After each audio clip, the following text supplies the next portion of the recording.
Hello and welcome to Bows and Hose, an all new longbow centric podcast, the idea for which has been floating around in my head now for a number of years. But why do a podcast in the first place?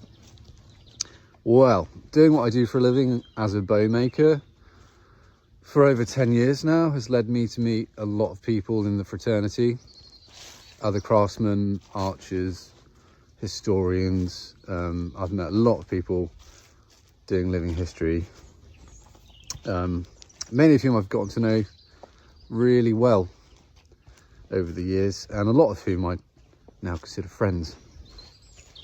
And a lot of these people have been very gracious in sharing their expertise and knowledge with me, and I've benefited greatly from that, whether it's bow making tips or a tweak to my history knowledge or something similar.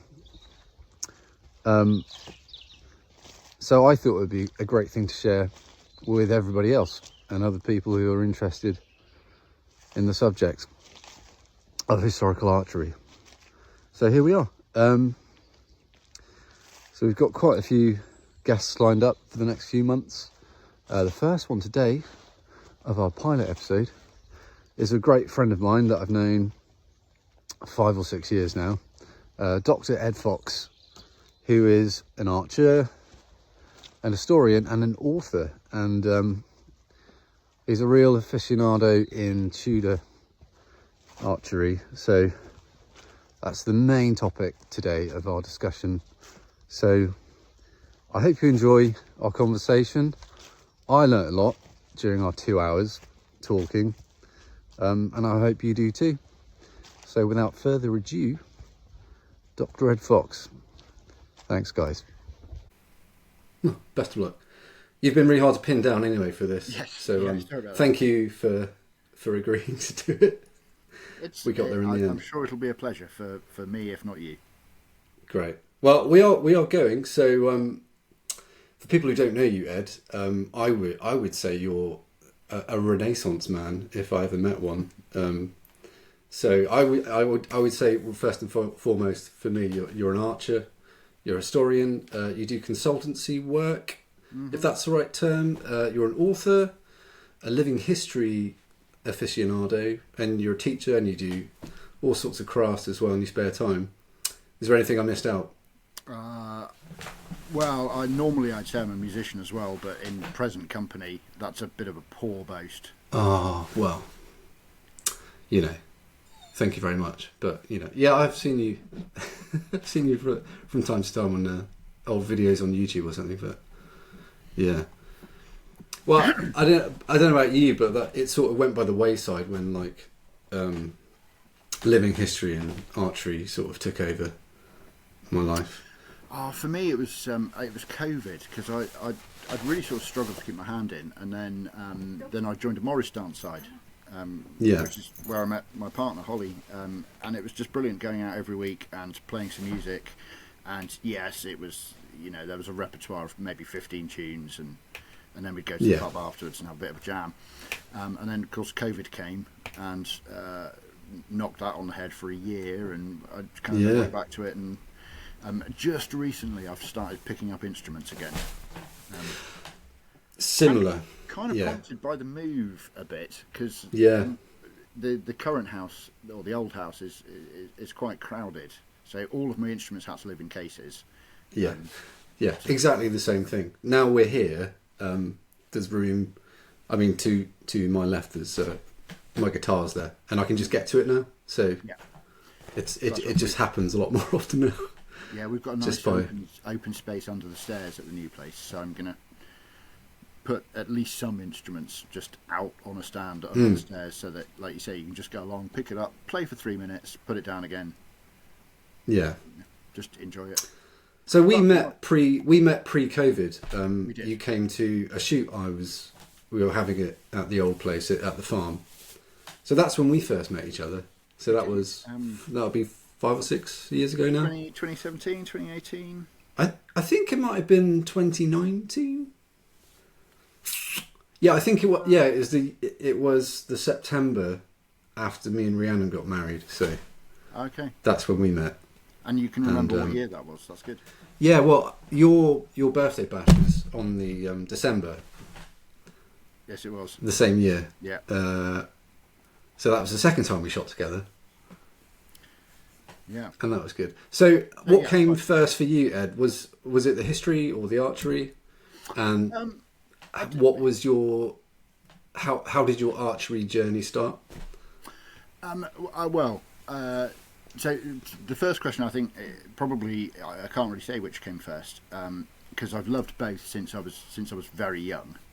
My grandfather was a really kind of keen on history, and I grew up in Portsmouth where there's history everywhere. So whenever I was sort of around with my grandfather, he would always be pointing out, interesting historical things, and like even the street names. He'd say, "Oh, that street's named after General so and so.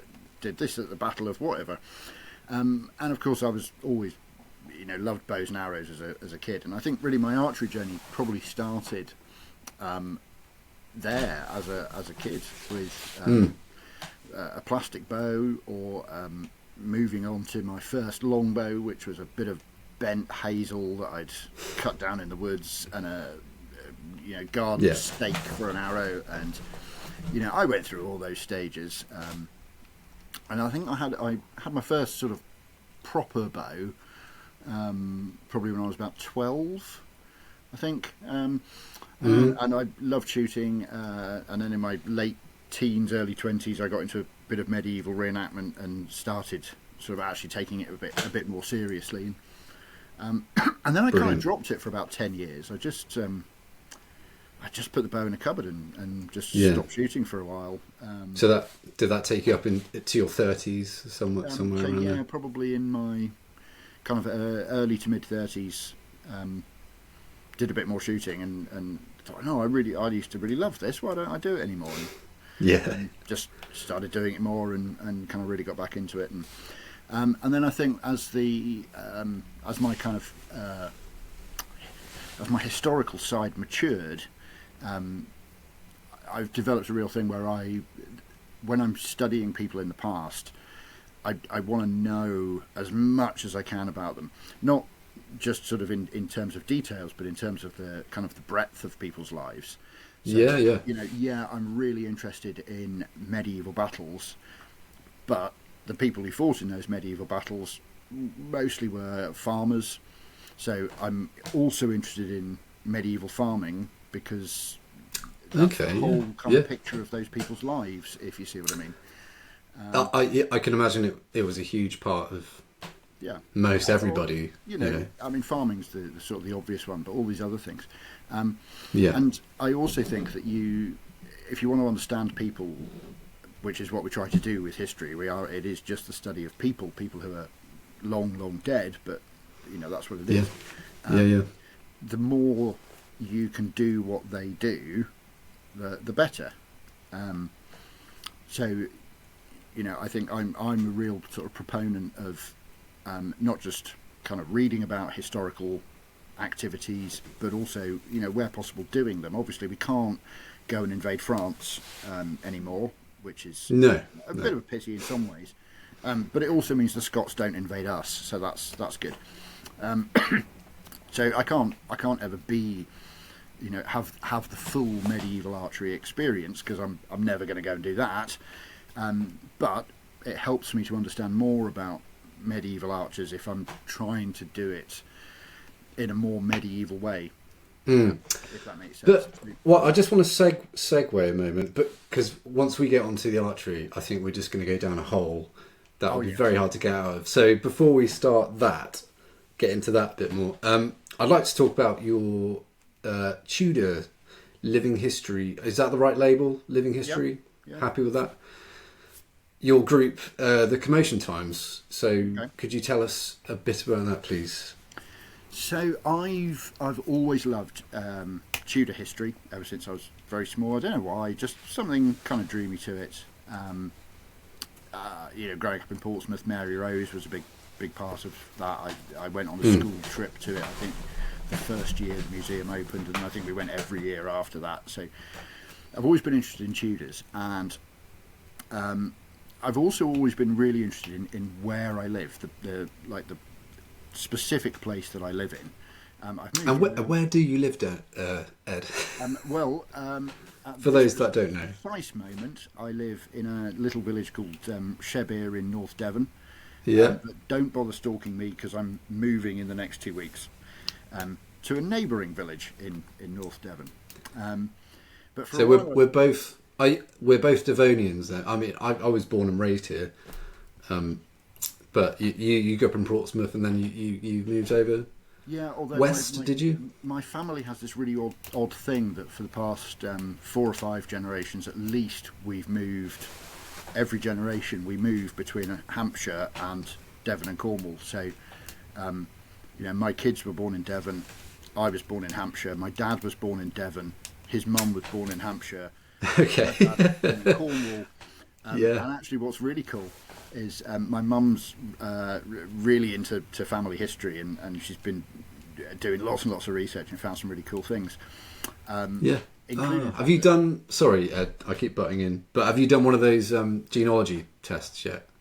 No, I haven't. Oh, right. But Interesting. my mum's doing this research, and she's found on her side of the family, quite a few of her family come from Devon. But then she started doing my dad's side of the family as well. And we've actually got, if you go back to sort of the 18th and 19th century, we've got people in Devon and in Cornwall. But what's really interesting is that my grandmother, my dad's mum, one of her ancestors, we've literally sort of in the last couple of weeks found out, one of her ancestors actually lived in the village that I'm about to move to.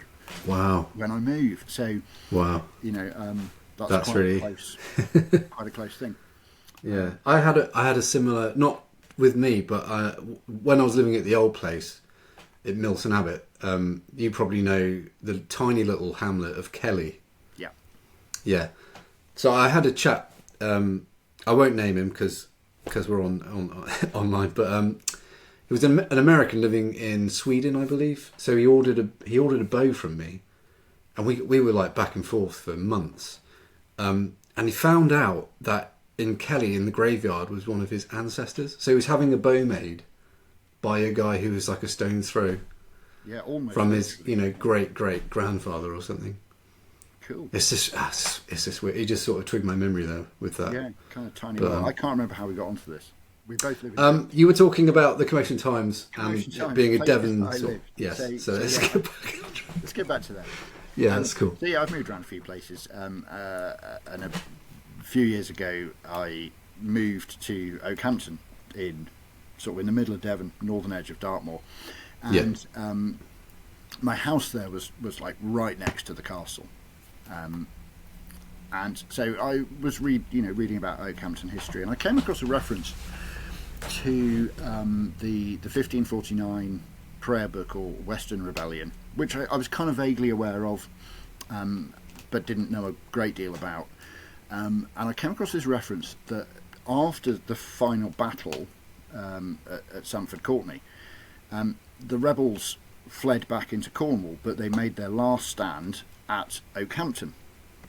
And in that period, in 1549, the main river crossing, or one of the main river crossings in Oakhampton, was right next to the castle, so right next to my house. And I just got really excited that there was this kind of battle literally in my back garden. Yeah, wow. So I started researching that rebellion a lot more, and I discovered that actually there wasn't a battle in Oakhampton at all. That was a mistake, but it had sparked my interest. Anyway, and so I started researching it a lot more, and I wrote a book on it called The Commotion Time for Helion Books, Helion Books, and I just thought this is such a wonderful thing to sort of promote, to get people to know more about. Nobody, even in the places that these things happened, people just don't really know about it. And obviously one of the things that I've done a lot of is living history, and I just thought this would be a really good thing to have a living history. Yeah. So And you were gracious enough to invite me along to a Commotion Times event. I think the first one I did was at St Nick's in August, whatever year that was. Sometime around COVID, but we managed to get an event on. Yeah. And I'd never heard of it before, which was quite a surprise because I have your book. I wish I'd brought it in the room. It's in on the sofa. We've had this interview coming out, so I've been sort of trying to get familiar with it again. But it was a big deal. Yeah, it sort of amazed me, really, how big a deal it was, and how little is known about it. It was in military terms, in the summer of 1549 was in some ways the biggest year in the 16th century. You've got the Western Rebellion in Devon, and Kett's Rebellion going on at exactly the same time in Norfolk. And in terms of kind of soldiers fighting, soldiers moving around the country, it's probably the most active period in the whole 16th century. And obviously it's sandwiched. You've got the sort of Wars of the Roses and things in the 15th century, the Civil War in the 17th century. Yeah. And the 16th century is always kind of blank. We almost think of the 16th century, the Tudor period, as being a time of peace, but it really wasn't. So you've got the Western Rebellion had 5 significant battles and one very significant siege. The siege of Exeter was besieged for city of Exeter was besieged for 5 weeks. And in Exeter, I discovered when I was doing my research that they still celebrated into the 18th century, up until I think the 1780s. August the 6th, which was the anniversary of the end of the siege, was still a public holiday in Exeter. Like 300 years later, 200 years later.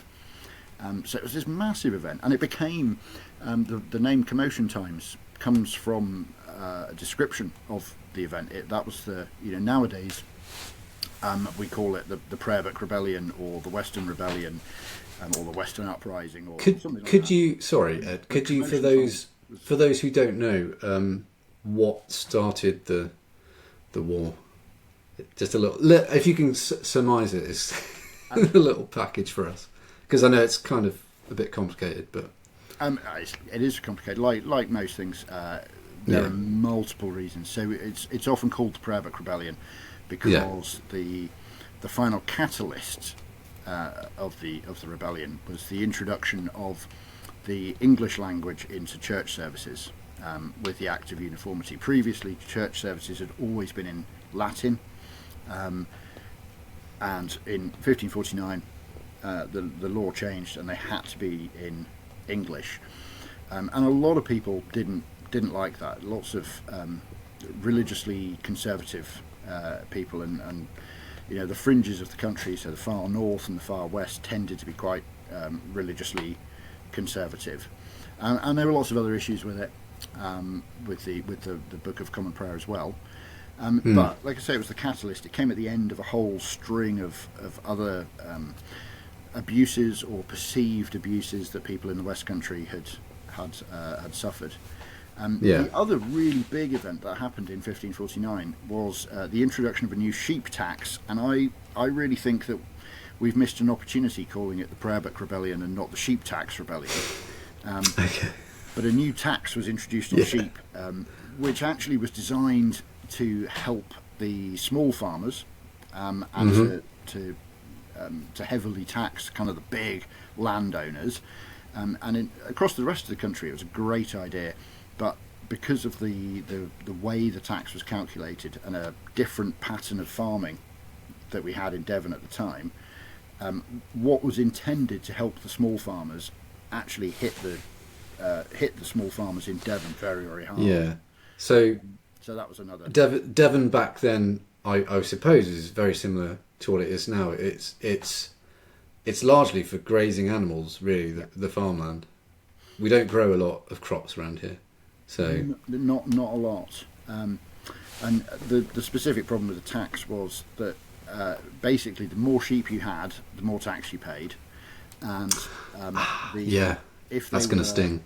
if they were enclosed on land, i.e., you graze them on land with a wall built round it, you would also then pay more tax. And the idea was that lots and lots of people all over the country had I don't know, half a dozen sheep that they grazed on the common land, and those sheep would pay a very, very low level of tax. Yeah. But the big sheep farmers would have to pay a Yeah. much higher level. But the trouble was in Devon, because we've got Dartmoor predominantly, but also Exmoor, you've got these massive expanses of land that, as you say, is no good for growing crops. So in Devon particularly, and in Cornwall a bit, they would, even quite poor farmers might have quite big flocks of sheep and access to all this land, but because you don't want your sheep wandering off, you build a wall around it. So the poor farmers in Devon were getting hit at the higher rate of tax rather than the lower one. So it was a huge issue for them, and of course, just nobody likes paying more tax. So No, oh well, of course not. But Devon and Cornwall too, I suppose. It's just hedges everywhere. Every bit of land is just boxed off, and I'd imagine that was probably true. Yeah, very 400, 500, 600 years ago. But you get further up country, and you do get there's less hedgerows. Devon just seems to be all hedges, if you know the area. That's great, Ed. Where can we get a copy of your book, The Commotion Times, if people would like to purchase? Obviously you can buy it in bookshops. I have actually seen it in real bookshops. Who's the publisher? Sorry, Ed. It's Helion, who are a Helion military history publisher. It's part of their Retinue to Regiment series. I think it's number 2 in the series, or maybe number 3, which is a series that runs from sort of the 1453 to about 1600. I think it's their kind of Renaissance series. So you could buy it from a bookshop. You could buy it from Amazon, obviously, if you have no ethics. And but if you have 50 books, and this would go for everyone's book, not just mine, buy it from the publisher. Because if you're buying it from the publisher, you're not putting money into Jeff Bezos's pocket. The publishers will get more money for it. The author might not, and in fact, it makes no difference to me whether you buy it from, not financially, whether you buy it from Amazon or Helion Direct. But if you buy it from Helion Direct, then they're more likely to publish more books. So if you like reading books, and especially with a sort of smaller publishing group like that, buy direct from the publishers. It's the best way. Gets the books printed. Yeah, that's good. I think a lot of people probably don't realise how difficult the publishing business is, and I think I heard someone talking about it the other day, and they've been just saying for decades, publishing's on its knees, it's going to just bottom out anytime soon, but it just keeps going. And I think largely, especially the big publishing houses, it's their top sellers that keep everybody paid. 5% of the books pay for everybody else, to have a chance. That's pay the publishers. Yeah, that's great. Yeah. I think it was the book you published after the Commotion Times. I think that's probably worth talking about. Is correct me if I'm wrong. I've got the order wrong, but a maintenance of archers. Yes. So I do have. You published quite. You do. I mean, hold it up. Here we go. For maintenance of archers. It's a great book for anybody who's into history, archery, medievalness. In general, it's great. So I hope it's a useful. How did you come up with that one? What was the research sort of involved? And we can talk about what you've got in the book in a minute, but it's quite interesting for me how you got there. how I got there. Yeah. It's often said that one of the biggest motivations in academia is spite. Okay. Brilliant. Okay. People wrong. I mean, there's always kind of if you go on social media, various Facebook groups, medieval English military archery and the English longbow Facebook group or whatever. There are endless discussions about the history of archery in quite minute detail, which I find fascinating. I have to say, I'm a complete geek. I love the tiny detail. Yeah. But there were a lot of kind of claims being made, and as a historian, I don't just take someone's word for it. No, of course not. Where has that information come from? If you tell me that archers had to shoot 12 arrows a minute, I might believe it, I might not, but the question is, what makes you think that? Why do we know that? Where did that information come from? And you get these bold statements, and so I started looking into some of them, and I realised that something as simple as an Act of Parliament was not actually very accessible to most people. If you know how to look, you can find them. But you get these things of, it was the law that people had to practice archery on a Sunday. Okay, what law? So I started kind of gathering up all of the statutes of Parliament that related to archery, and then I realised how many are there, Ed? 20 something. 20. I don't know. I've got the book. That is Edward the First. Was it the first monarch to introduce the statutes? So the ones on that the top of my head run from 1285 up until 1571, and there are 24 of them. So I wasn't far off. Wow. Yeah.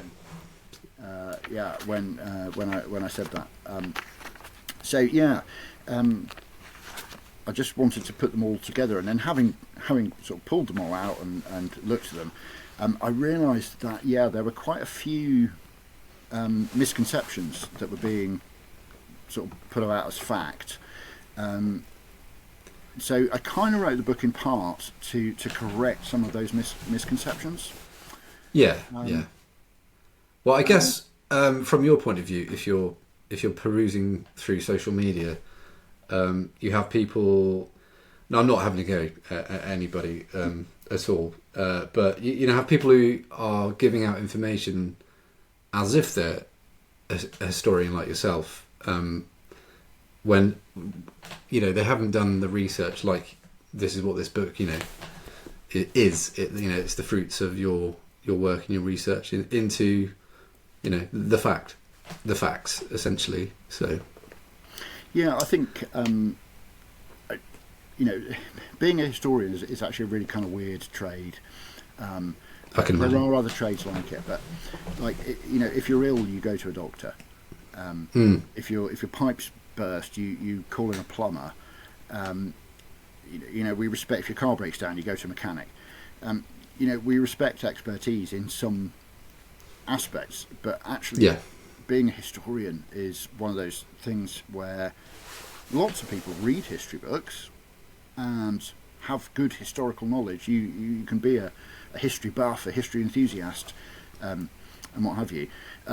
But I think because a lot of history is so accessible through books and documentaries and things like that, I think that a lot of people don't sort of see the next step that historians will take, and kind of figure, well, my reading of this book is every bit as valid as your research, which it might well be. That's the thing. Sometimes it is. Would you say who are not historians who have taught me stuff? Would you say it's fair to say that some of the older books out there, maybe they're 30, maybe more years old, that the information's out of date now? Some of it probably, yeah. because that's the other thing with historians, is that I think really to if you really want to call yourself a historian, you need to be adding something new, which might be a new interpretation of old information, or it might be the uncovering of new information. But if you're just regurgitating stuff from 30, 50 years ago, that's not being a historian. No. But what I mean by that, or where I'm going with that rather, is that every historian should add something to it. So a book that was very, very good 30 years ago might still be very good. We can't just say, oh, it's 30 years old, so it's all out of date. But hopefully, we hope that in the last 30 years there has been new research done, some of which will support what was being said 30 years ago, some of which might not. And we've got to sort of judge everything on its own merits. But yeah, I think some of the older books might be considered a bit out of date. I mean, things change. They do, yeah. I mean, I do a lot of 15th century living history, and you do hear the same people, the public come up to you and they'll tell you what they know already, and you do hear the same things. You can shoot, a mile with an arrow out of an English longbow, or you can shoot 12 arrows a minute, and not out of a medieval or Tudor longbow. It's more like 6, maybe, as an average. I think I've managed 8 with a 100-pounder. But that's good going. 1 minute, but the second minute it was like 4. Yeah, because I was exhausted. Yeah. Yeah, and I guess like the heavier that bows get, probably that number comes down. Yeah. Yeah, I would think so. I don't think I've ever done an archery display without somebody asking me about the 2-finger salute thing. Yeah. Stuff like this, it just goes on and on. And I think that people within the archery world, most people are agreed that we all know that the 2-fingered salute and the 12 arrows a minute are all myths. But that's it's taking. They're still getting repeated. You can do 12 with a light bow easily. Oh, yeah. Yeah. But if you're talking about an artillery weapon, the warbow, then no. Yeah, it's. So, maintenance of archers. So you've got the statutes in there. I think is that the first chapter, first part of the book? Yeah, it's the first section of the book. So, what I found most interesting in that book, I mean, there's lots to talk about. Really, it's all very interesting. But the muster rolls. Okay. Yeah. Which it surprised me, and I'd imagine it would surprise people watching and listening. People didn't exactly turn up quite ready for a campaign, did they? No, sometimes. So, within the maintenance of archers, I've put a couple of muster rolls, including the famous Bridport muster roll from the 1530s, and then I think the second one is Bridport again from the 1530s. Sorry, 1430s and 1530s. So you can compare the two. But I've done a lot of work with the muster rolls. They're one of my favourite sources. They just have so much information in. And they've been used by historians a lot for like social history and economic history and things like that. And the one thing that no one's really looked into them for is military history, which is remarkable because they're military documents. And for anyone listening who kind of might not be familiar, they're from 1285 onwards. Theoretically, every single adult male in England was liable to do military service, and so they were required to keep their own weapons and armour, and the weapons and armour that they had to keep depended on their wealth. And then periodically they would be mustered, usually at a time of risk. We think the French are going to invade or the Scots are going to invade, so we need to check what equipment everyone's got. And we have quite a few of these of the lists that were made at these musters have survived. A few from the medieval period, loads from the Tudor period. So in 1522, there was a national muster in which every single man in the entire country was listed. Wow. Lots of the rolls have been lost, but we've got a really significant proportion of them, and they're fascinating. And as you say, some people are turning up with all of the equipment they were meant to have. They've got their weapon, they've got some armour, they've got a helmet. They're fully equipped. Some people turned up with absolutely nothing, but most people, probably about half, turned up with not the complete set that they were meant to have, but some stuff. So you've got one guy with a bill and a helmet, and another guy with a bow and a pair of steel arms or something. But what I really love about it is that you do get, occasionally there are a few in there.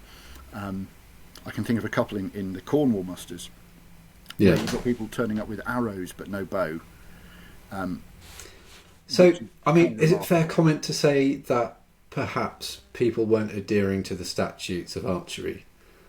If they didn't have half of the equipment, they can't possibly be shooting 2 hours after church on a Sunday. No, and actually one of the things that is really clear is for your military service, you had to have either a bill or a bow.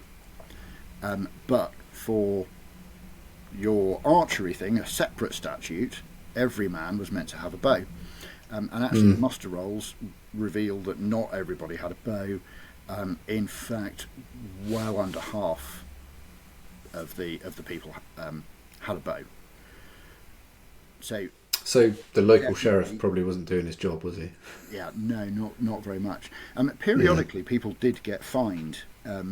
Periodically, the Privy Council or the King would sort of clamp down and say, come on, chaps, people aren't actually doing the archery they're meant to do, and I need you to go and fine the ones who aren't, and you'd get villages being fined because they hadn't kept their butts in good repair and things like that. So there was a real effort to get the statute adhered to. It just wasn't effective. I do wonder if people took pride in their shooting, or they found it more of a chore. I think perhaps both. I'm sure that you and I love shooting, and but then other people don't. So if we were there, I'm sure that we would take pride in our shooting, or at least enjoy doing it. Well, that's a very good point. Tell some tall tales about the number of trees I've hit on a shoot. And well, if we go out shooting, we shoot till we can't anymore, or it starts raining or something, or it gets dark. We'll keep going. So, but I'm sure some people felt like that in the past, and others didn't. And I think that actually we could almost back that up with evidence, in the sense that from the muster rolls, some muster rolls just list the people, but some actually classify them. So sometimes they're classified as being an archer or a billman or not fit for the war. Which could mean that they're old or decrepit, or they've only got one finger or something, I don't know. But it could just mean they're not very good. But even amongst the archers, you then get people sometimes who are subdivided. So you've got able archers and archers, or sometimes they're described as archers of the best sort, archers of the second sort, whatever. So we know that there wasn't a standard competency among archers, so I think it's reasonable to assume that some people practice more and some people didn't practice so much, and then you get people in the muster rolls who own a bow but are classified as being a billman, and you just think those are people because they're better with a bill, maybe. They've got their bill, but they've got their bow, but they're just not up to shooting it very well. So maybe the bow's a bit knackered. Maybe. But they looked at them shooting and went, "Yep, you're a billman." So, what sort of age range are we looking at for these musters? Is there any information on that? When they did the musters, it would be every man from 16 to 60. And you do quite often get. I don't think I've ever seen 3 generations in the thing, but definitely 2. 2 generations. Father and son. You know, Tim Miller Senior and Tim Miller Junior are listed. There's one in Cornwall, going back to the sort of the missing equipment. There's a brilliant one. I forget which parish, but in Cornwall, and it's John Morris Senior has a bow. Yeah. John Morris Junior has 6 arrows. So you think, Bless. clearly it's a father and son. They've got a bow and arrows. Only one of them is likely to have to go to war at any particular time. So they don't need a bow each. They just need one bow. But when it comes to the muster, they've got to take something. So dad gets the bow, son gets the arrows. Yeah. Oh, fair enough.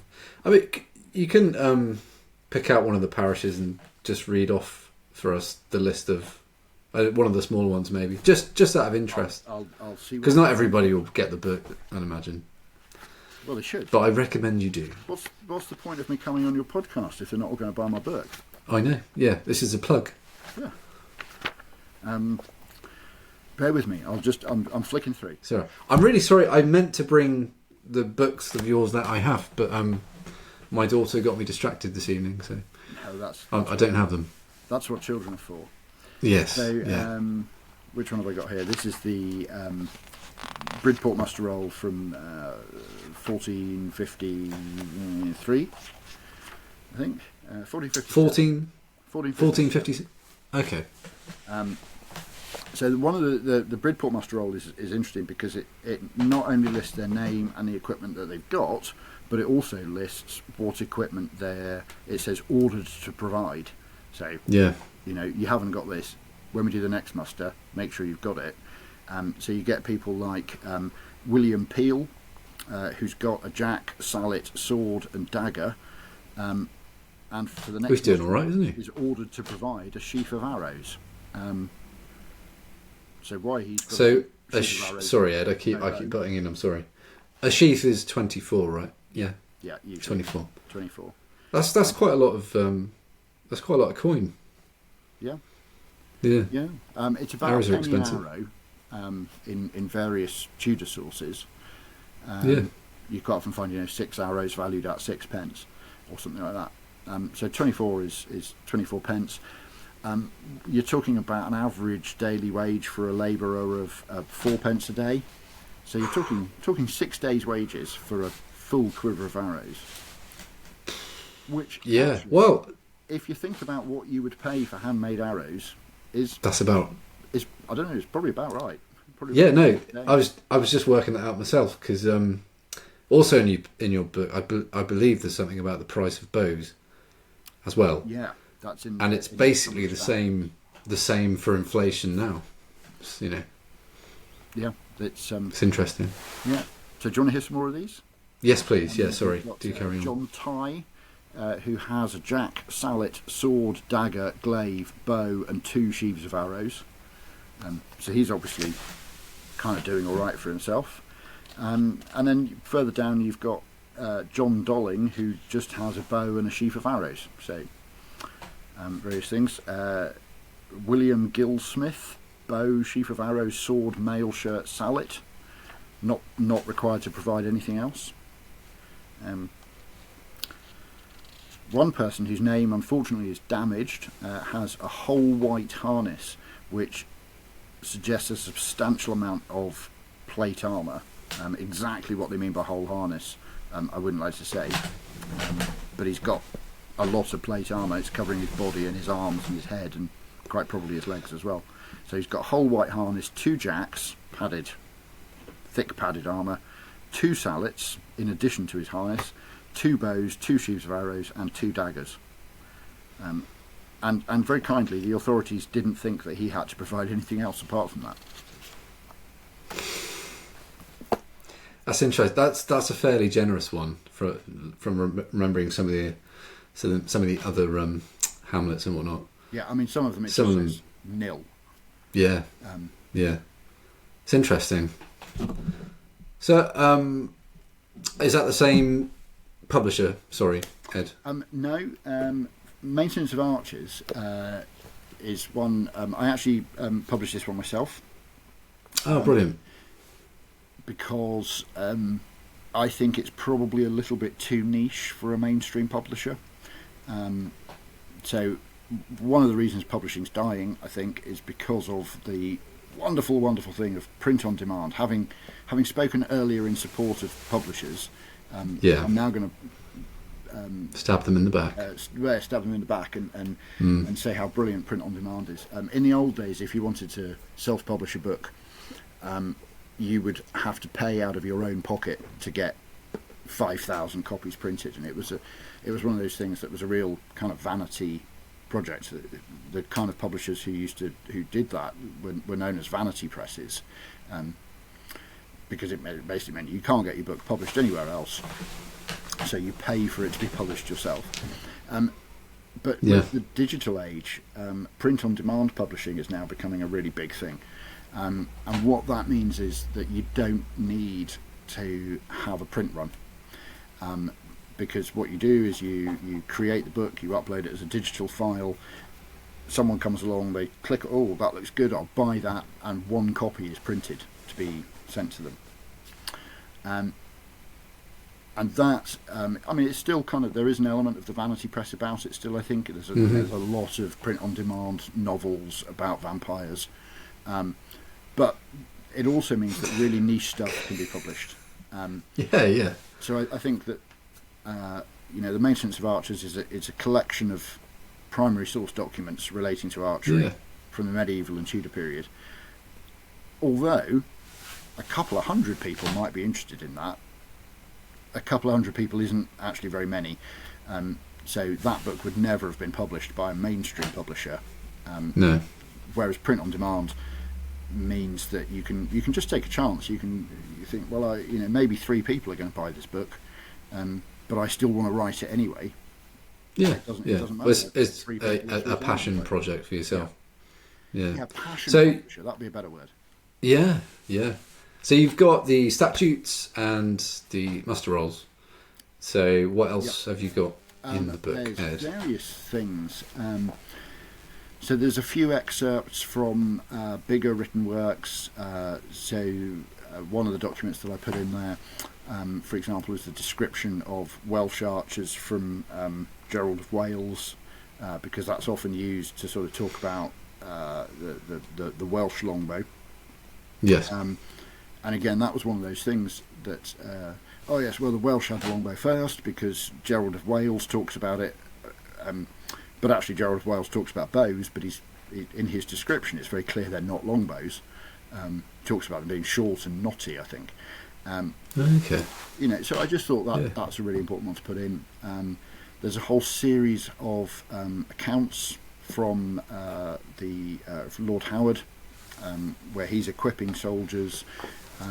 There are some standalone documents. There's an inventory of archery equipment from the 15th century that was made, various things like that. And then the third part of the book is sort of longer texts, which relate to a variety of things.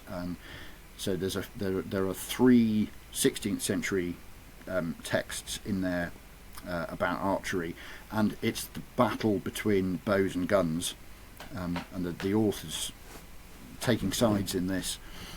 So you've got one pamphlet that's talking about how brilliant bows are, and then another one talking about how bows are rubbish and guns are much better.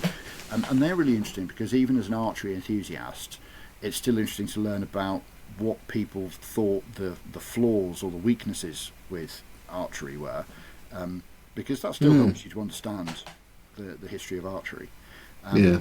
And then the very last bit, I think, is a complete reprint of a book called L'Art d'Archery, or The Art of Archery, which is a French work, probably from the very late 15th century, possibly early 16th. It was first published, I think, in 1511, off the top of my head, but was written before that. And it is the oldest known European text on archery. Do you know what? I've never heard of that. Well, there we go. Everyone talks about Roger Ascham and his book Toxophilus, Yeah, I was going to say. Just a couple of decades later, his book is the first English work on archery. So, the English style, was it?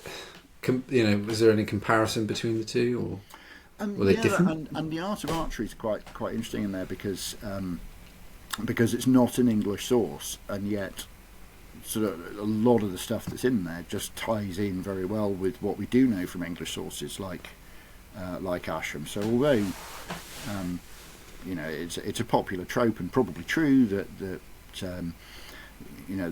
French and the other Europeans didn't adopt archery to the same extent as the English did. Essentially, the archery is the same. Yeah, Channel as well. I think that's a pretty good point to actually discuss. Is that I think even at Agincourt, the French had archers on the field, but they were not deployed. From my memory, I might be wrong there. No, but, off the top of my head, I think you're right. Yeah, but we always think we were the only ones, perhaps with a bow, and everybody else was crossbows or I think not quite the same weapons that we had. I think it's true to the extent that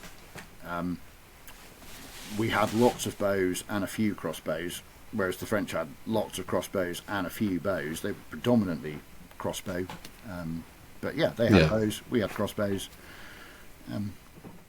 Is it fair to say the English drew their bows further back? I don't. Do you know anything about that, Ed? I'd like to say anything quite so definite. Okay, yeah. But from memory, I do believe we were encouraged to draw long, whatever it means exactly. Yeah. But that would suggest a longer arrow, It would suggest a longer arrow. As far as I know, we don't have any European late medieval arrows to compare. Mind you, we only have a couple of medieval Tudor arrows, medieval. Of course, arrows. There is an advantage to drawing longer. So you get. This is why you need a really strong crossbow to get anywhere near the performance of a far less heavy longbow. It's the power stroke. So I think a crossbow's got an 8-inch stroke. Mm-hmm. So that bolt's only going back, a third or a quarter of the way of whatever it is of a longbow arrow. So a longbow's got far longer to accelerate that arrow. Yeah, I mean I've got so maybe sort of £450 crossbow, which is comparable performance. Probably not quite as good as a £100 longbow. Yeah. So you definitely need a much bigger, much more powerful bow on a crossbow, and that of course is the big advantage with a crossbow, isn't it? That with a handheld bow, a longbow, you really are limited in the draw weight. I mean, I know that we've seen Steve Stratton and Joe Gibbs shooting up in the sort of £200 range and what have you, but how much further than that can the human body actually go? Whereas theoretically, if you've got enough mechanical force, you could produce a crossbow, £2,000, which it's got a power stroke, but you're a lot less limited. With a crossbow. Also, not everybody can shoot a £180 bow. No, I think as an average, it's probably 130, 140. Yeah, a much heavy bow archer. Some people are just. I was actually talking to a friend about this the other day. There is a genetic aspect to ability. I think some people can work as hard as they please with it, and they'll never get to that upper echelon of weight. Mm-hmm. I'm certainly not really built for that sort of boats like that. I think on a good day I can get into a 120, and that's on a good day. I'm working my way up, but it's taking me 5 or 6 years now. 6 years, and I'll probably peak. Another £10 on top of that. I don't know. We'll see. But to shoot it all day on a battlefield, there's no chance. No. No. Doesn't matter how much work I do. I mean, I'm also getting on for 40, so my best years are possibly behind me. Don't say that. I'm looking at 40 from the other direction. You're looking back, yeah. Yeah. I'm closer to 50 now, which is alarming. But yeah, I agree. And the other thing that that kind of segues into really nicely is going back to the 12 arrows a minute thing. Is if you were shooting all day on a medieval battlefield, is actually how many arrows would you be shooting? Because one thing that we pick up a lot on, and I think this is somewhere where the input of historians can be very valuable to the understanding of archery, is that looking at the sort of the surviving supply documents, where we can match up the number of arrows with even approximately the number of archers, we can figure out how many arrows they took for each archer. And I think the lowest that I've seen is one sheaf, 24 arrows per archer, and the highest number I've seen is about 3.5 sheaves. So that's 84 arrows per archer. So presumably they would shoot all of them. Yeah, if they could. The average seems to be between 2 and 3 sheaves of arrows. So even if you said 3, which I would suggest is probably the most common, approximately the most common figure, that's only 72 arrows per archer. So if you shoot 12 arrows a minute, you've run out in 6 minutes. Yeah. I actually, I think I've got. Use arrows, of course. You can once you've shot them, you can go and get them. They did that at Agincourt and various other places, but you're still not shooting hundreds of arrows. No, that's actually a good point to discuss. Is the range of shooting, because this is another, like we touched upon with the public at Living History events, is what I said. An arrow can shoot a mile. It can't shoot a mile. But, I mean, what do you really think was a typical range for a longbow? I'm just interested to hear your thoughts. And if you had any sources as well. Well, one of the ones that, I said one of the reasons I started looking into the statutes was because of people sort of saying things quite confidently. And one of the things that comes in was this, how powerful were medieval and Tudor military bows, and one of the common answers is it's got to be powerful enough to shoot a war arrow or a livery arrow 220 yards, because that was the law. So that's about 200 metres. And I wanted to look at this and see for myself. And actually, when I did, the statute comes in. It's a Tudor statute, so it's not medieval. It comes in in the first half of the 16th century, and it says that archers should only practice at ranges greater than 220 yards if they're shooting with prick arrows. So if you're shooting heavy livery arrows, you can shoot at ranges less than 220 yards. If you're shooting light, long-distance prick arrows or flight arrows, then the minimum range is 220 yards. So it's kind of right. They did have to shoot 220 yards, but not with a heavy war arrow. No. So a prick arrow, is a military use for that? Would that be sort of harassing? Yeah, it's a long range thing. I think you're not going to do masses of damage. The arrows are too light to really use, or to really, they're certainly not going to go through armour or anything like that. And at 220 yards, excuse me, they're going to be running out of power anyway. So at that range, they're not going to do a great deal of damage. But you get a lucky shot or two, maybe. Lucky shot or two would help. Arrows dropping out the sky into horses. Horses don't like that very much. It's not going to kill the horse. It might not even wound the horse that much.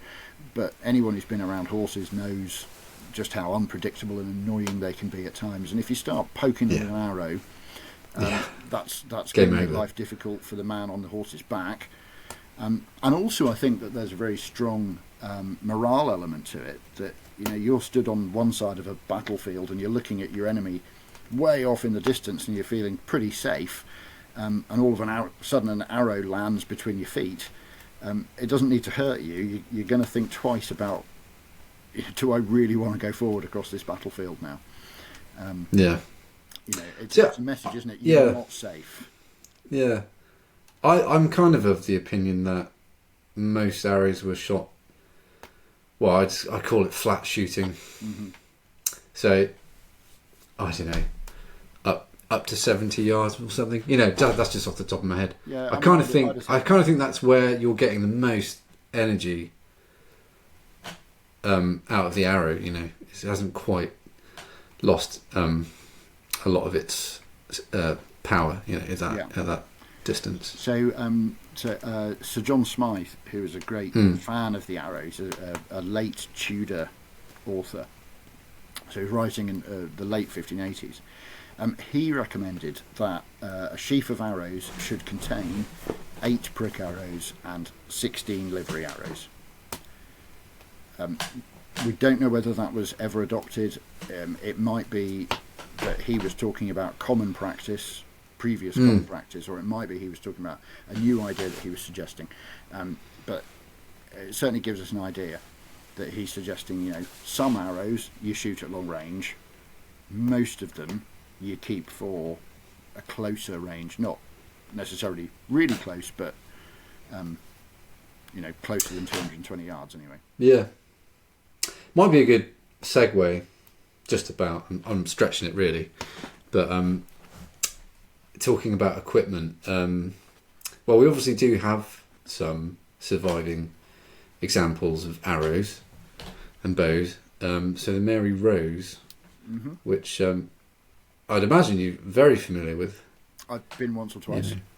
Yeah. So, oh God, I don't even know where to start with it. Really, there's so much to talk about. So the arrows that we have, is it 3,000 arrows? I can't remember from the top of my head. I've got Weapons of War somewhere. Yeah, I've got it right in front of me, but I can't remember what page it is. Yeah, it's up. It's around that number. Yeah. So have we got any? Are they all livery arrows as they're described from the wreck, or? I mean, they're all relatively heavy, I believe. I haven't looked at all of them. In fact, to be honest, I've only looked at the ones that they've actually got on display, but they are reasonably heavy. I would describe them more as livery arrows than flight arrows, definitely. But there is quite a lot of variation within them. Some of them are definitely lighter than others. Yeah. It's interesting. Yeah. Well, the Mary Rose. I think we've spoken before about the archers aboard, and I think you told me once. A lot of them were from the southwest, which is where we are right now. It is. I don't know. We can't say for sure a lot of them were, but I've been saying for a long time that if we look at the way that men were recruited in the Tudor Navy, lots of it was done, sort of personally through patronage and that kind of thing. And so if you've got a ship that is commanded by someone from a particular area, you're likely to find that not all necessarily, but some or possibly lots of the crew are going to be from the same area, because they're not. You don't go and join the Navy in the Tudor period.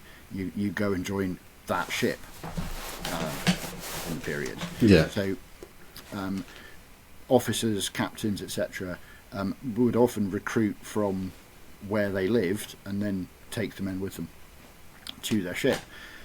So on the Mary Rose, we know the commander was Carew, who was a Cornishman.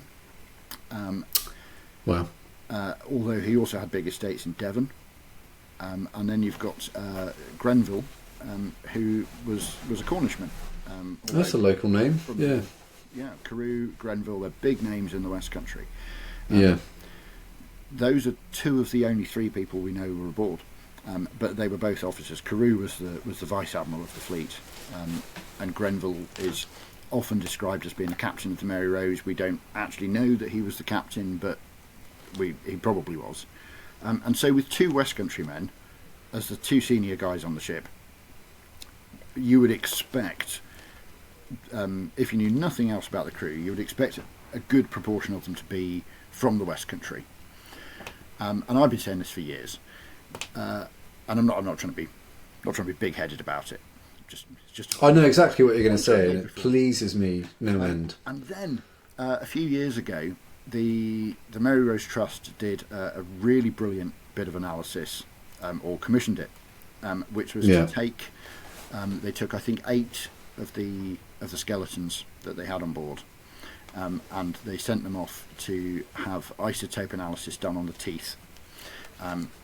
I can't explain the science. You'll have to get an osteoarchaeologist on the show if you want the details. But basically, when your teeth are developing, the chemicals that go into the development of your teeth can sort of reveal kind of whereabouts in the world you grew up. And I think of the 8 skeletons that they analysed, I think 5 or possibly even 6 were basically from Devon, Cornwall, maybe Somerset, Dorset.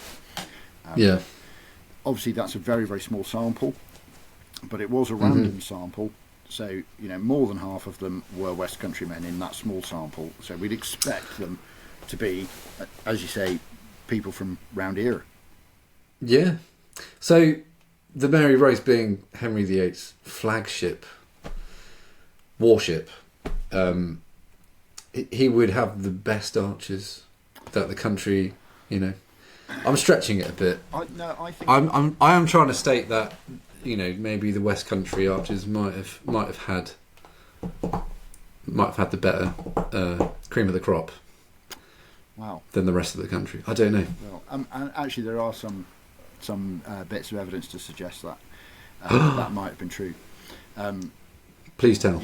Earlier we hear about Cheshire bowmen and Welsh bowmen and what have you, but from the sort of very late 15th into the 16th century, we do have a couple of bits of evidence that suggest that the West Country men, Cornish in particular, were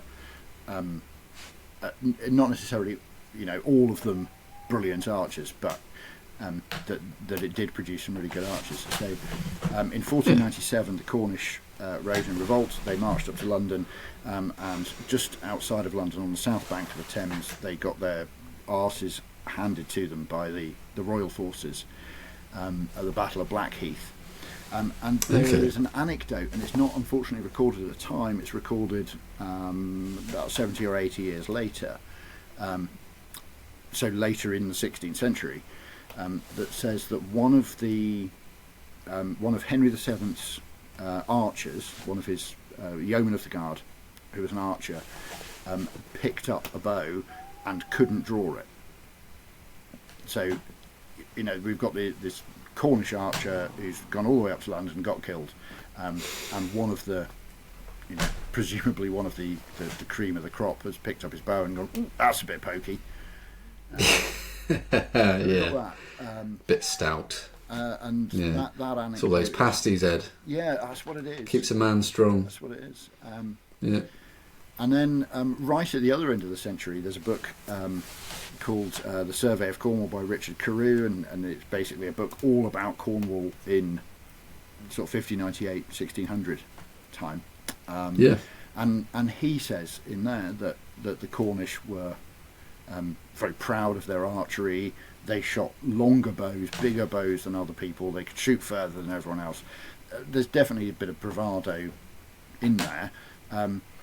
But smoke and fire, mate. If you look at the rest of his book, he's not sort of he's not into making stuff up. So he might be exaggerating a bit. He might be picking picking his evidence a bit, but I think certainly we can take that as evidence that archery was definitely alive and well. Well, that's a lovely thought, being a West Countryman myself, that we might, we might have had a heritage of, very good archers. Yeah, you come from good stock for archery. Well, it's funny, isn't it? Because, probably unarguably the best archer of this style that the UK has at the moment only lives over the border.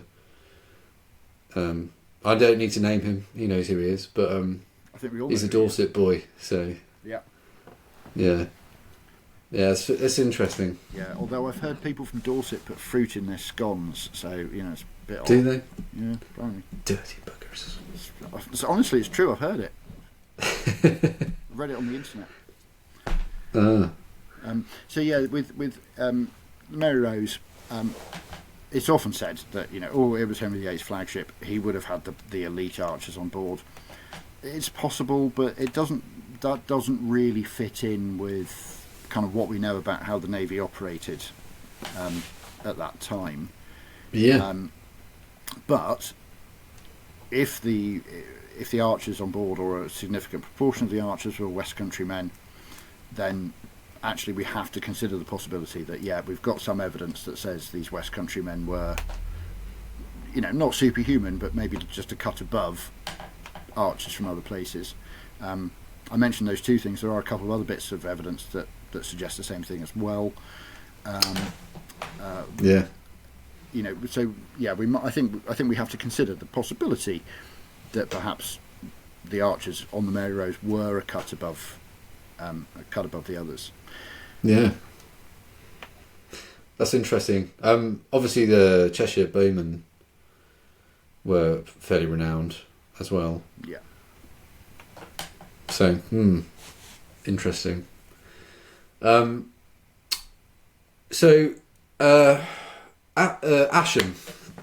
Yeah, Roger.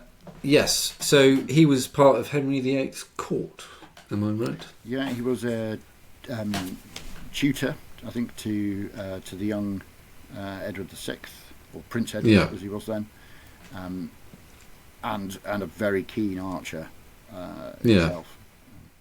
Well, his book, obviously, absolutely filled with complaints about how people aren't doing archery right, and not enough people are doing it anymore. And well, that was the point I was trying to get to. So he was kind of overseeing the decline of its use. Certainly, like you were saying, it wasn't what it was 100 years or more before his time.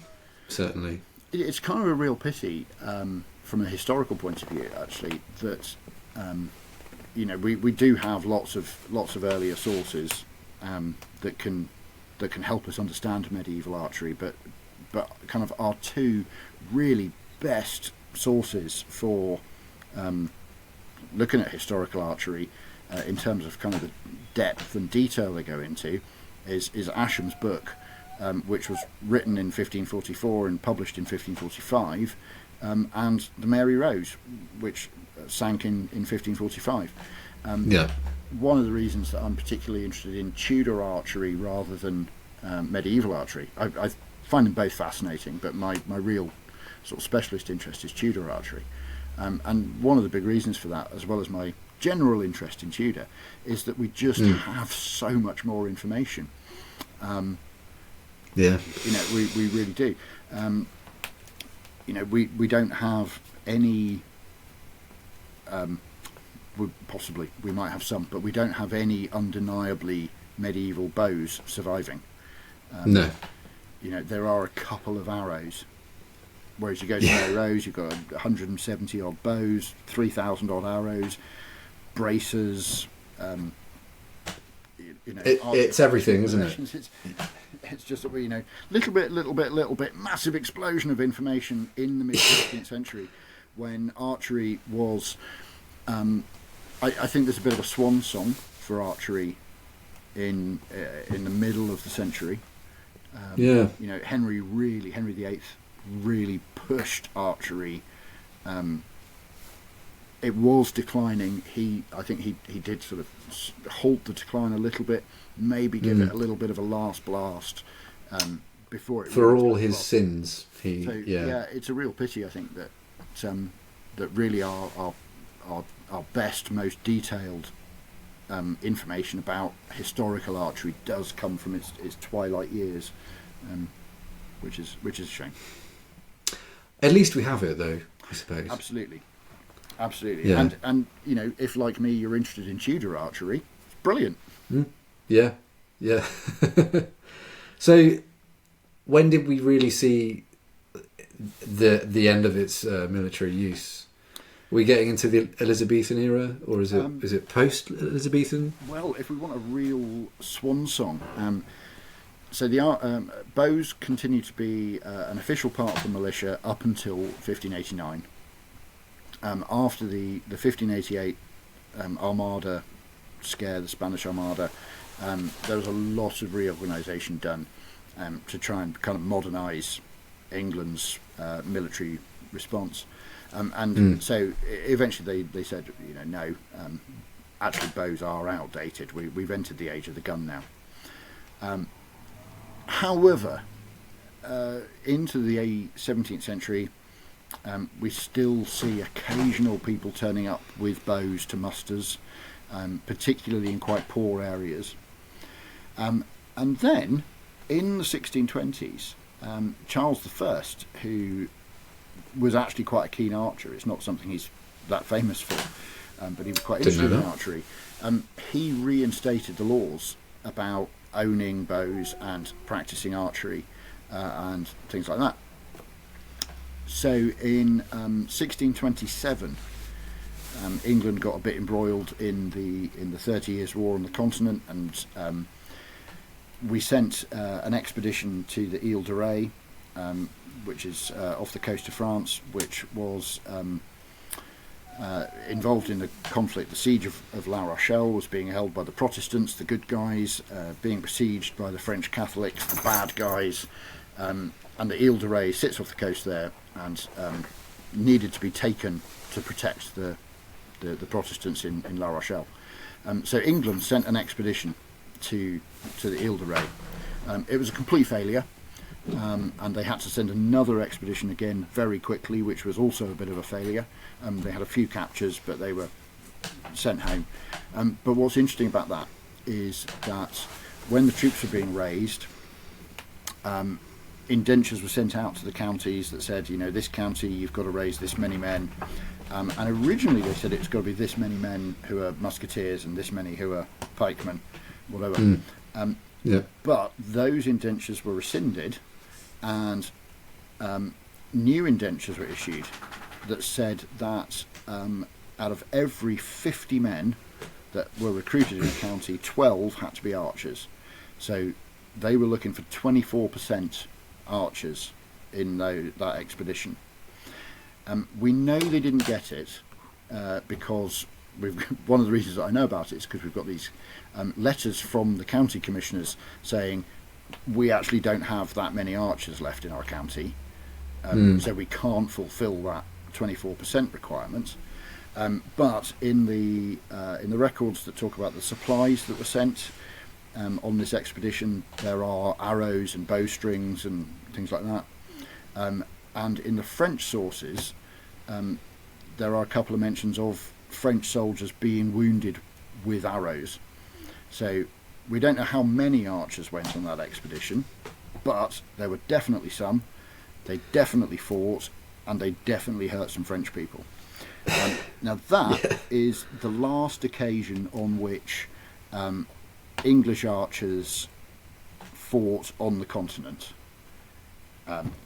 as a body of men. Someone is going to put in the comments about Mad Jack Churchill in World War II. Yeah, you know. But let's not talk about him because he's a complete outlier and possibly didn't actually take a longbow anyway. It might be a myth. I've not heard that. That England sent a force of archers to the continent was 1627. Yeah. The last time that a body of archers, a unit of archers, fought in battle that I've been able to find in England we're back to our West Country. Is the Battle of Lostwithiel, which took place over 2 or 3 days. Of all places. Yeah. If you don't know Lostwithiel, you blink and you miss it. Driving through. Yeah. It's a really small little village in the south. But with a big battle in 1644. The last day of the battle was the 1st of September of 1644. Okay. Right. And at that battle, there was a company of archers. So we don't know how many, but a company traditionally at that point was around about 100 men, commanded by a man called Thomas Taylor. And he raised a company of archers in London over the winter of 1643, and they came to Cornwall as part of the Western campaign by Parliament. They, as far as we know, basically got wiped out or ceased to be an effective unit after the Battle of Lostwithiel, and then Taylor turns up later, just as a regular infantry officer. So that 1st of September 1644 would be the last time that a body of archers fought in battle in England. Interestingly, on exactly the same day in Scotland there was a battle at Tippermuir, which, as far as I can ascertain, is the last occasion in Scotland that a body of archers took part in a battle. Was this English archers? Sorry, again. So those were Scottish archers, Scottish archers, yeah. Highlanders with bows. Yeah. So the Scottish have got quite a history with the bow as well. Oh yeah, some definitely. People might. We call it the English longbow, but the Scots, particularly the Highlanders, had a very strong archery tradition. Yeah. Do you know more about that? Do you? Not masses. I know that in 1640, when the Scots invaded England, they had archers with them, Highland archers, and we've got a couple of European drawings that depict Scottish mercenaries going over to Europe to fight in the armies there. There were lots of them in the Swedish army, particularly, and a couple of those drawings show men in kilts with a bow. So the Scots were sending archers to Europe, and the Ile de Ré expedition that I mentioned, some of the archers on that were Scottish as well. So, well, there you go. Yeah. Did we get the point about on the same day with the Scots, with the Lostwithiel connection? Did we finish that? I think we did. Basically, we did.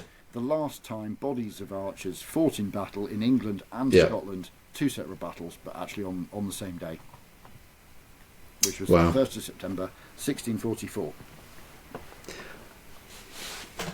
Well, there you go. You learn something new every day, don't you? Yeah. Ed, I think we've got some questions. Okay. That, if you wouldn't mind answering, I'll get them up. At all. Are we able to take a quick pause? My fire. Yeah. Yeah. It's bloody Lovely. cold.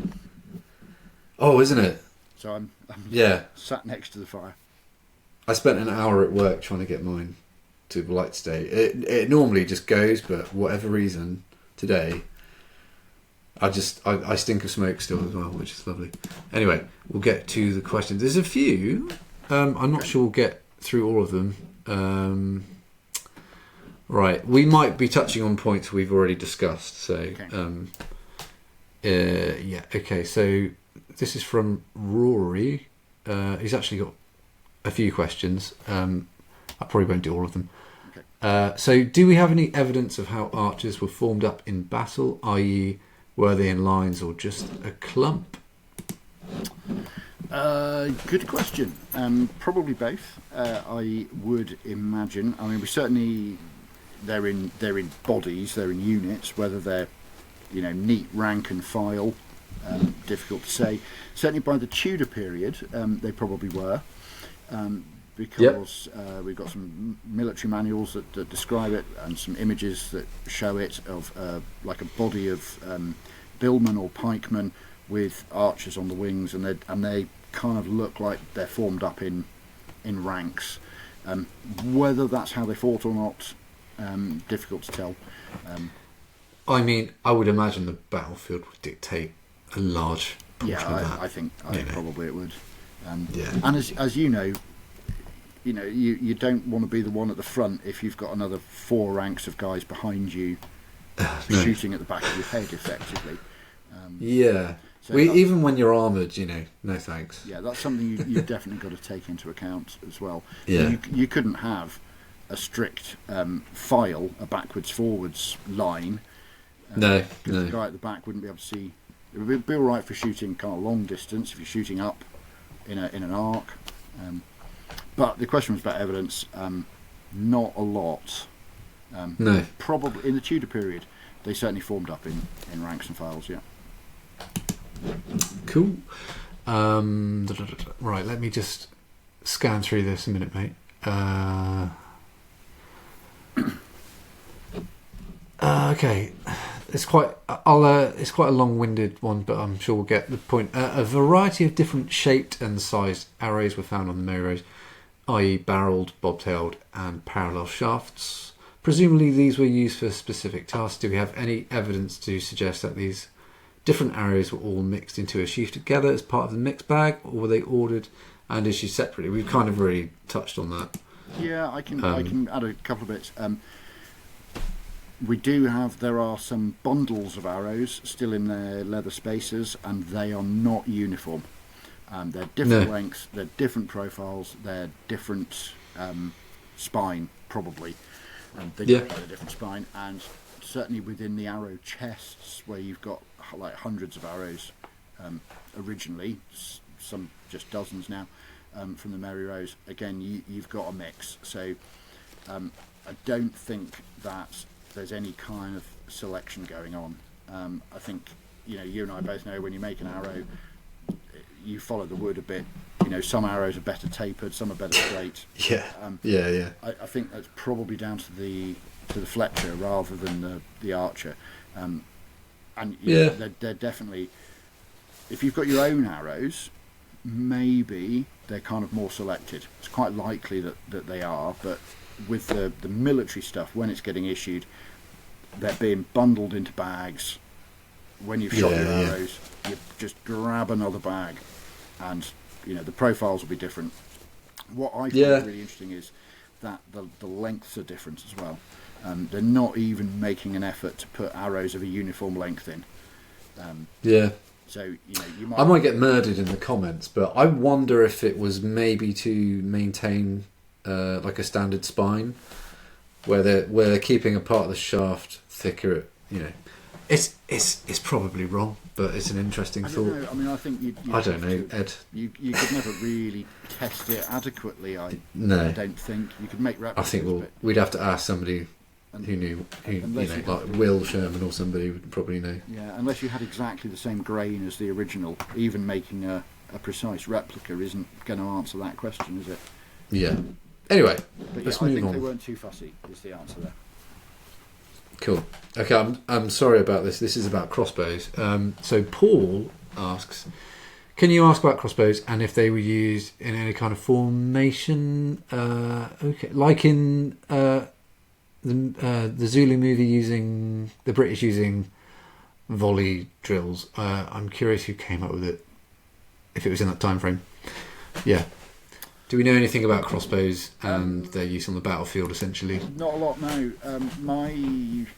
My interest and expertise, such as it is pretty predominantly English. And in English use, although I think we definitely do see some crossbows on the battlefield, I don't know of any evidence about them. In terms of we know they had pervises. They did have pervises. In English context, we normally, like 9 times out of 10, if we find crossbows, they're in a garrison, they're in a defensive position, And then if you're in a defensive position, you're definitely not shooting in volleys. You're on the battle. Yeah, you're shooting between two Merlins, you know. Yeah, exactly. You stick your head up, see who you can see, pop them off, put your head back down, and reload. So I think I don't know the answer to that question in a European context, but in an English context, I would say I still don't know, but I would consider it unlikely. Cool. Well, thank you for answering that, Ed. Okay, we've got a few on Instagram. So, as Henry VIII was an avid archer, it would make sense that on his flagship he would want the finest longbowmen in the land to serve on his ship. Well, they were obviously West Countrymen, weren't they now? Yeah. From this and the high draw weights found on the Mary Rose, it is often said that these would have been the most elite archers at the time, but these bows range from weights between 65 to 180 pounds. Not sure where he's getting that. Not saying it's wrong, but would there have been any reason or advantage to using the lower poundage bows, or is it just personal preference of the individual archer? Yeah, I mean, I don't know of any bows as low as 65 on the Mary Rose, but there are lots of different estimates of the bow draw weights, so I can believe that somewhere somebody has estimated that, and certainly some are lower draw weights than others. That's really clear. You've just got to go and look at them to see that. Is there an advantage to using? I don't think so. I think it is personal preference. There's no point you putting a £180 bow in my hands. I can't use it. But give me £100 bow, and I can shoot it. So I think it probably is personal preference to some extent. What is interesting about the Mary Rose bows, particularly, just going back to the sort of elite archer thing. Again, as I said earlier, I think we shouldn't really be thinking of them as being elite archers anyway, except in the sense that they're from the West Country, so they're awesome. But the bows are, to a certain extent, I think, elite bows, because by 1545 it was the law that every bowyer, for every yew bow he made, he had to make 4 out of a mean wood, so an ash or an elm or a wych elm or whatever. As a bowmaker, that's quite a sad thing to swallow.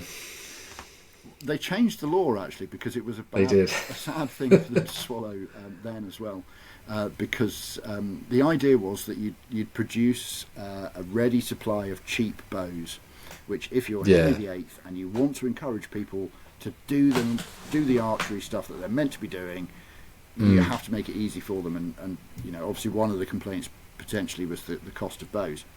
So in order to make sure that there were enough cheap bows for everybody to shoot, you've got to make some cheap ones. What's interesting, to be fair, I mean, not much has changed, because not everybody can afford a yew bow. Yeah, exactly. These days, so you buy a mean wood, whether that's an ash self bow like a Reenax bow, or like a lemonwood laminate or something similar, or a wych elm, or a wych elm.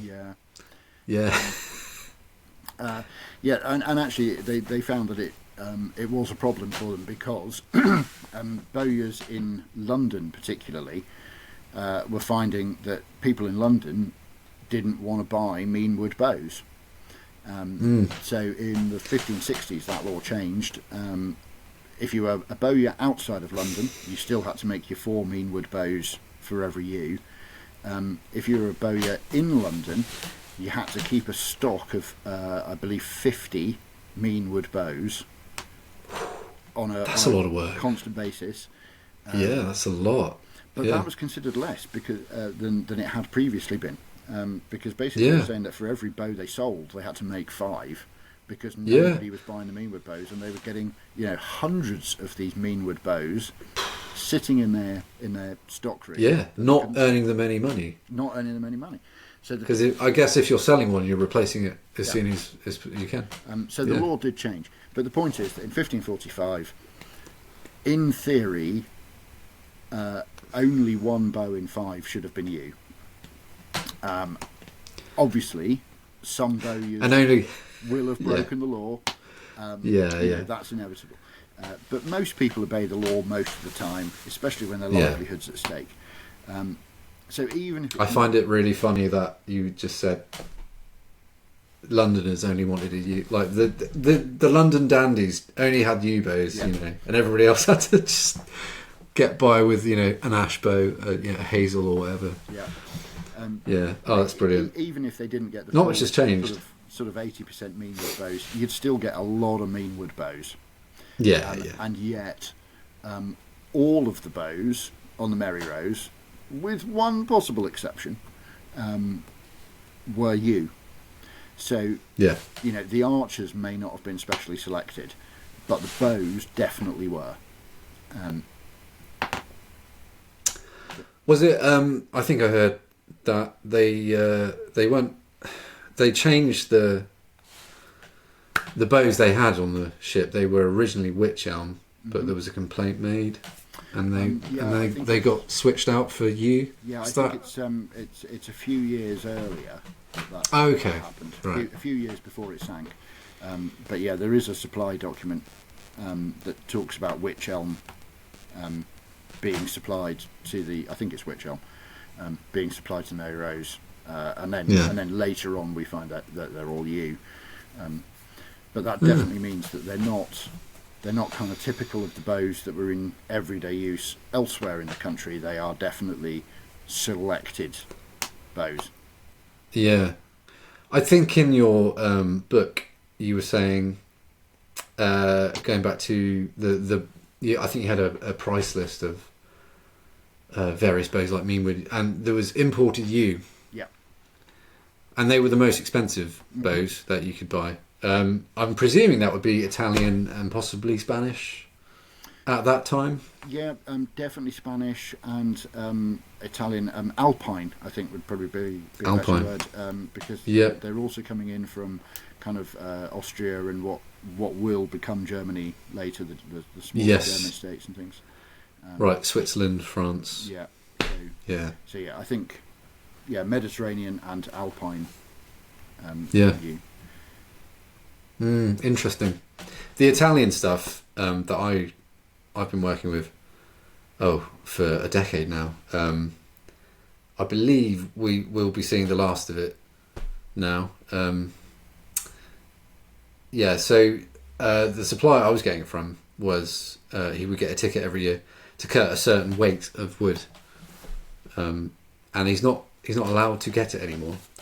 Or so I bought 2 large loads. The last lot I got was a couple of years back, and that'll be the last I can get. So once it's gone, Ed, it'll be gone.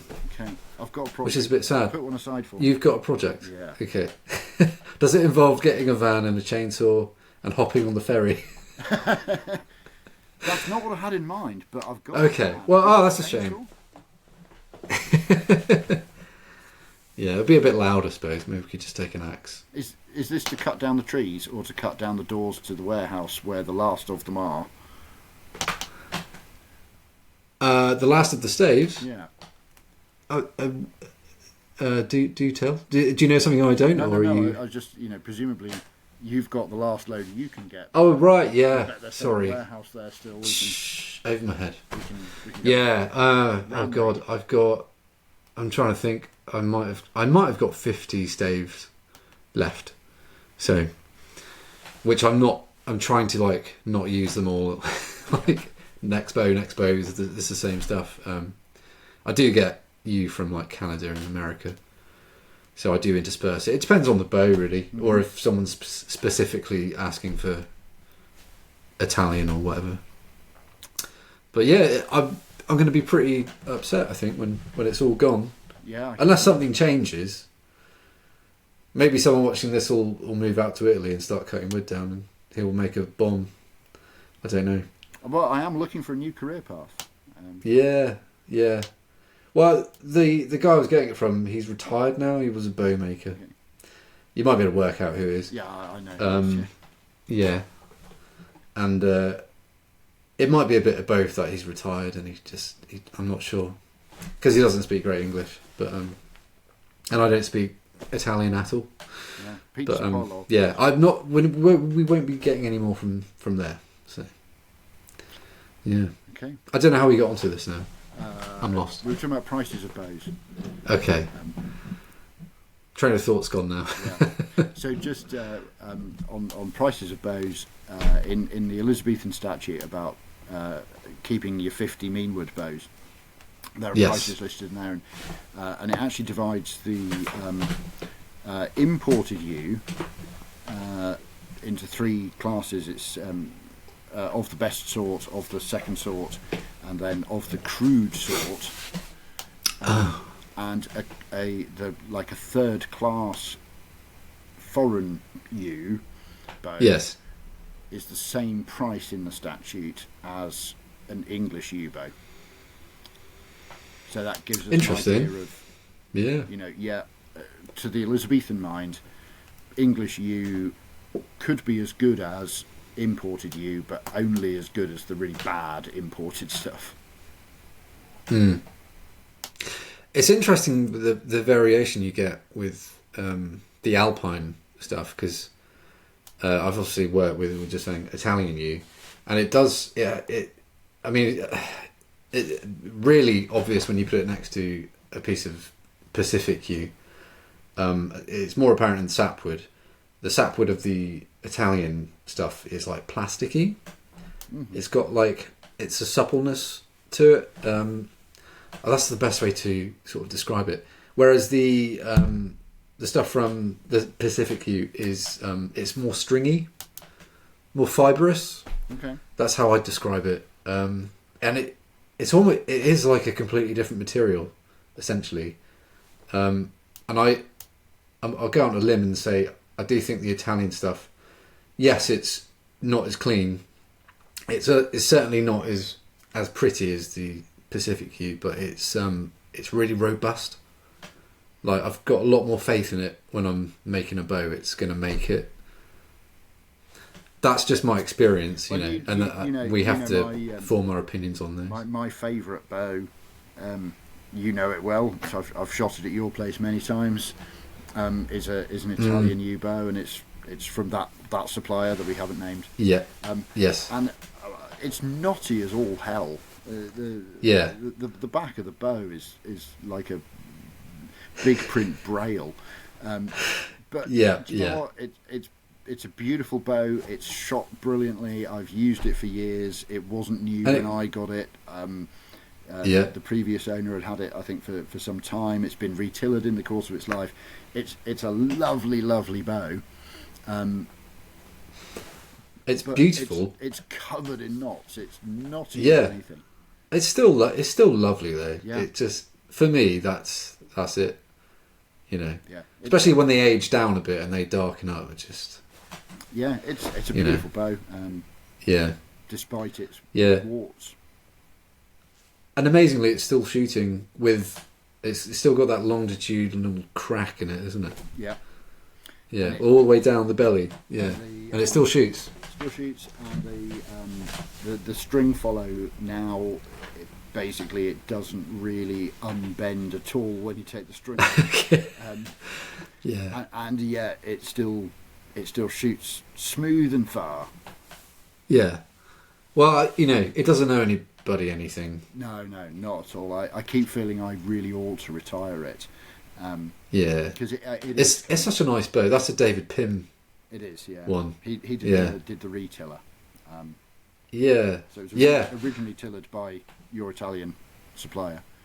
Yes. Yeah. And then retillered. But I think I was talking to David, and I mentioned that I think I just repaired the knock on it. Oh yeah. Because it's a side knock, isn't it? Yeah. And I think it just torn a bit off.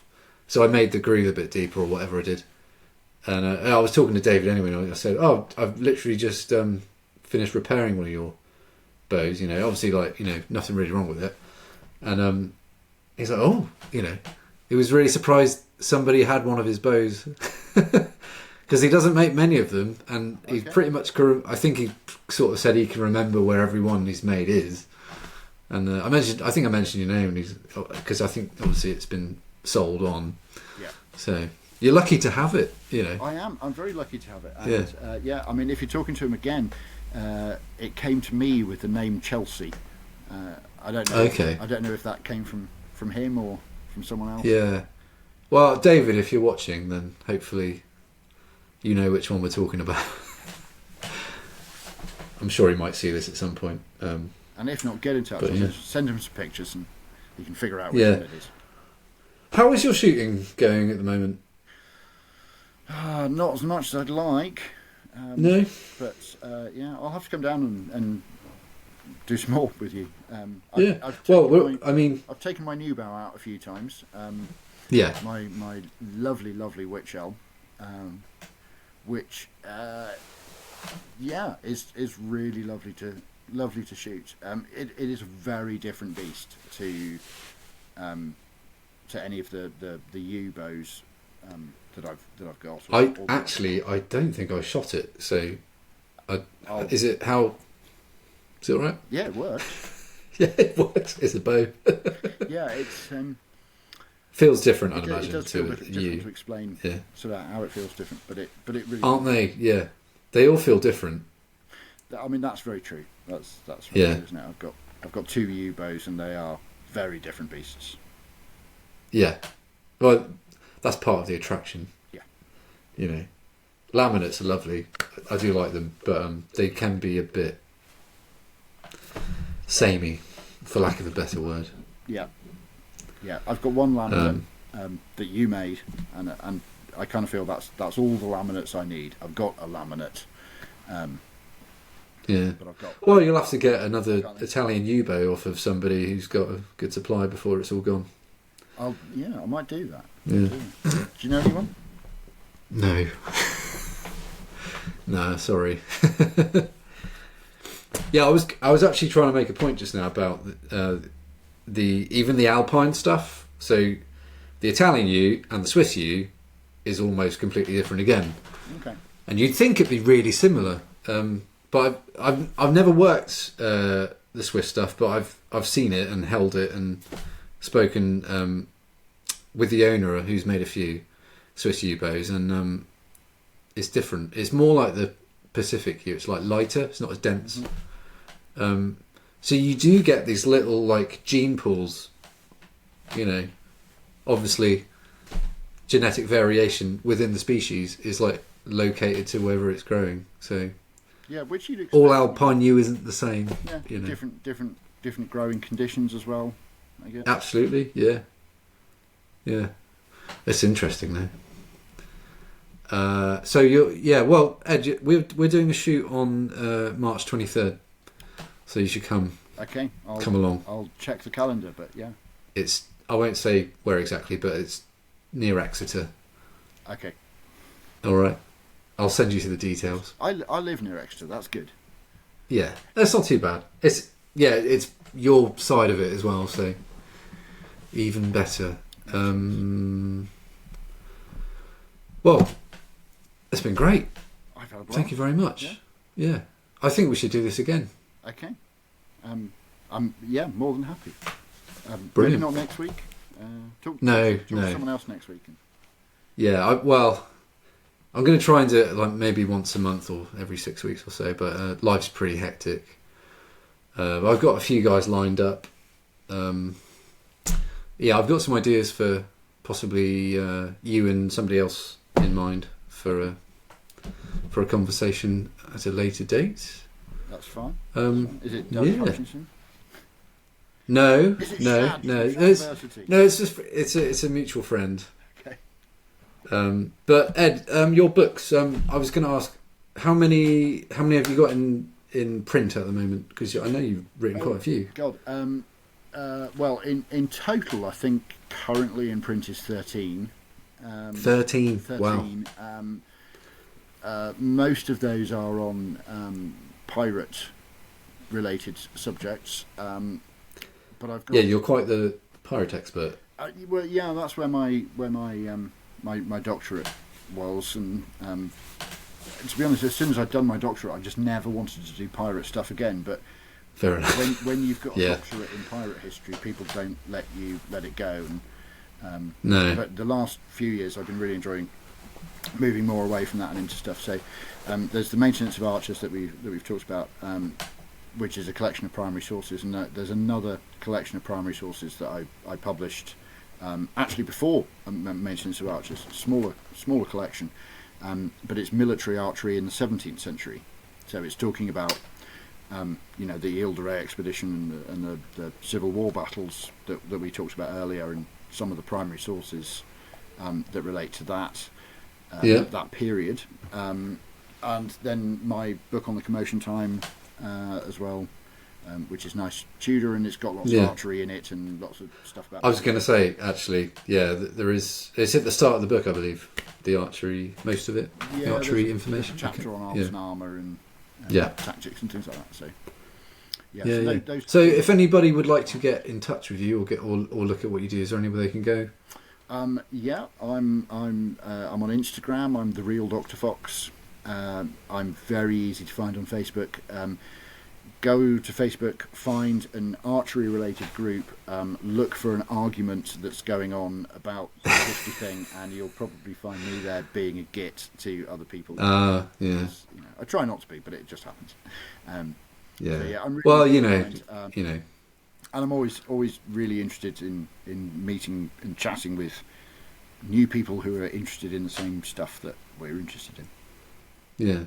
Well, lastly, mate, is there anything in the works at the moment that you're working on in the near future, or even distant future? Well, I've recently done a sort of whole kind of lifestyle change. You mentioned right at the beginning, one of my Renaissance qualities is being a teacher. I've recently ceased being a teacher.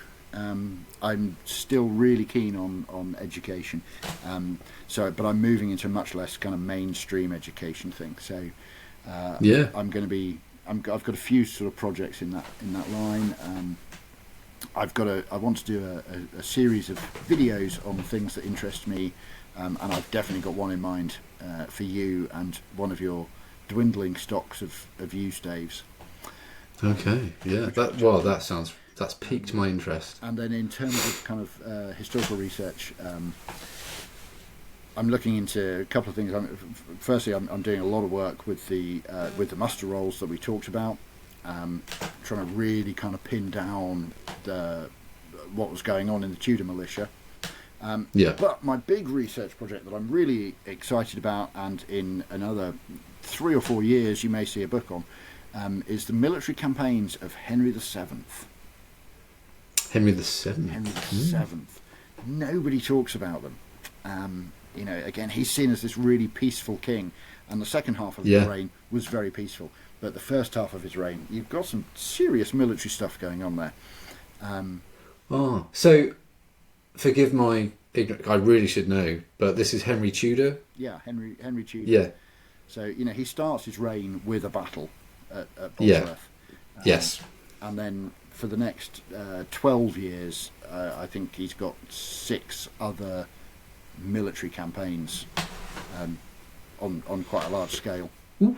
Yeah, and that's kept him busy as well. So I'm really excited about that. I've done some preliminary research, decided there's enough material there to make it worth going, and I'm about to start really kind of deep diving into the subject and seeing what I turn up.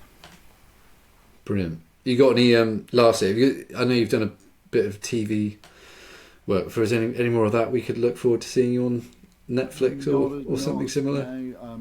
No, not as far as I'm aware. And sadly, if you do, it's probably going to be about pirates. Because that's what. I tell you what, it's a bit on the nose. You're a pirate expert, and you lived in the southwest of England. Yeah, and brilliant. Grew up there too, and I think it's all competitive, really, isn't it? Yeah. Well, maybe somebody from TV might be watching, and maybe you get a call. If you're from the television and you'd like to have someone talk about archery, I'll do it. Just no pirates, no more pirates. Well, rightly so. I mean, I think this has been really great, Ed, and really informative. And I've certainly learned a bit more this evening. Cool. And well, thank you very much. I think we should probably say our archer's salute before we go. Yeah, I agree. If you fancy it. Yeah. Brilliant. Well, thank you very much, Ed. Look forward to Take care, mate.